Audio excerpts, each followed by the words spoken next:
World টক apps, বিগত 1 বছর ধরে পরিচয়, প্রত্যেক দিনই কথা হতো। জি, জি।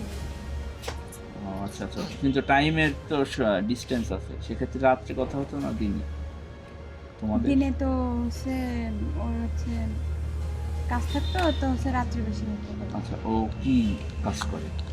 রেস্টুরেন্ট আছে নিজের। রেস্টুরেন্ট? ওর রেস্টুরেন্ট আছে, রেস্টুরেন্ট ব্যবসায়ী। জি, তাসমিমা খাতুন। তাসলিমা খাতুন। বাবার নাম কি? মধু মধু মধু। নাটোর জেলা কুষ্টিয়া থানা, না নাটোর জেলা লালপুর থানা।